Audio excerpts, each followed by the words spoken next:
السلام علیکم۔ رشیا کے اندر ایک بہت بڑی ایک ریبیلین بغاوت ہوئی ہے۔ یہ فوجی بغاوت ہوئی ہے۔ رشیا کے اندر ایک شخص تھا جس نے ایک پرائیویٹ کمپنی بنائی تھی جس کو PMC کہتے ہیں، پرائیویٹ ملٹری کمپنی۔ اس نے یہ کمپنی 2022 میں رشیا میں رجسٹر کروائی تھی، اور رشیا کی جو منسٹری آف ڈیفنس ہے اس میں یہ رجسٹر تھی۔ یہ ایک پرائیویٹ ملیشیا تھی، پرائیویٹ آرم فورسز تھی جو تمام ٹیکنیکل اور جو ڈیفنس کی سروسز ہیں وہ پرووائڈ کر رہی تھی گورنمنٹ آف رشیا کو۔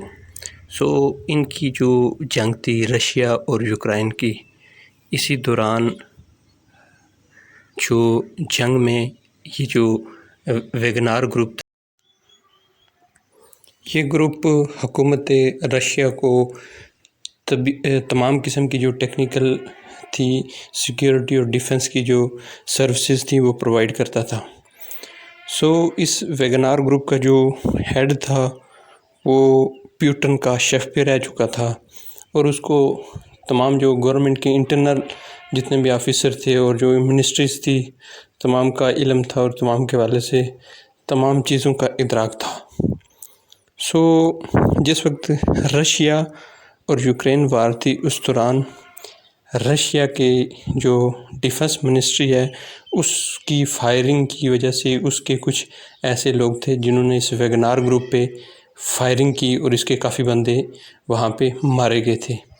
اس ویگنار کے جو لوگ وہاں پہ مرے تھے، اس کے بعد انہوں نے رشیا حکومت کے خلاف کریک ڈاؤن شروع کر لیا، اور انہوں نے حکومت کے خلاف ایک سازش اور ایک جنگ کا آغاز کر دیا۔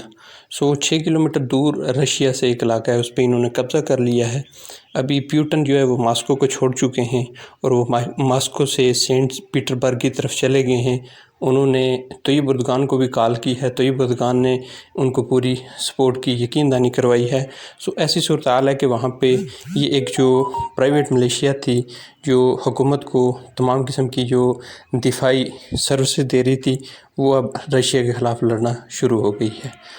اب یہ جو جنگ ہے یہ رشیا کے اندر سٹارٹ ہو چکی ہے دو گروپوں کے درمیان۔ اس میں یہ بھی کہا جا سکتا ہے کہ ایک طرف سے پیوٹن کی بھی سازش ہو سکتی ہے، یا پھر یہ جو ویسٹ ہے، امریکہ ہے، اس کی کوئی ایسی سازش ہے جس کے ذریعے سے وہ ایک تو یوکرائن وار کو ختم کرنا چاہتا ہے، اور دوسرا یہ ہے کہ جو رشیا ہے اس کے اندر پولیٹیکلی انسٹیبلٹی اور اس کی جو آرم فورسز ہے اس کا جو کنٹرول ہے، اس کی کمان ہے، اس کو سنبھالنا چاہتا ہے، کیونکہ جو ڈیفنس ہے اس کو کنٹرول کر کے وہ پوری طرح سے رشیا کو اس پہ قابو کر سکتا ہے۔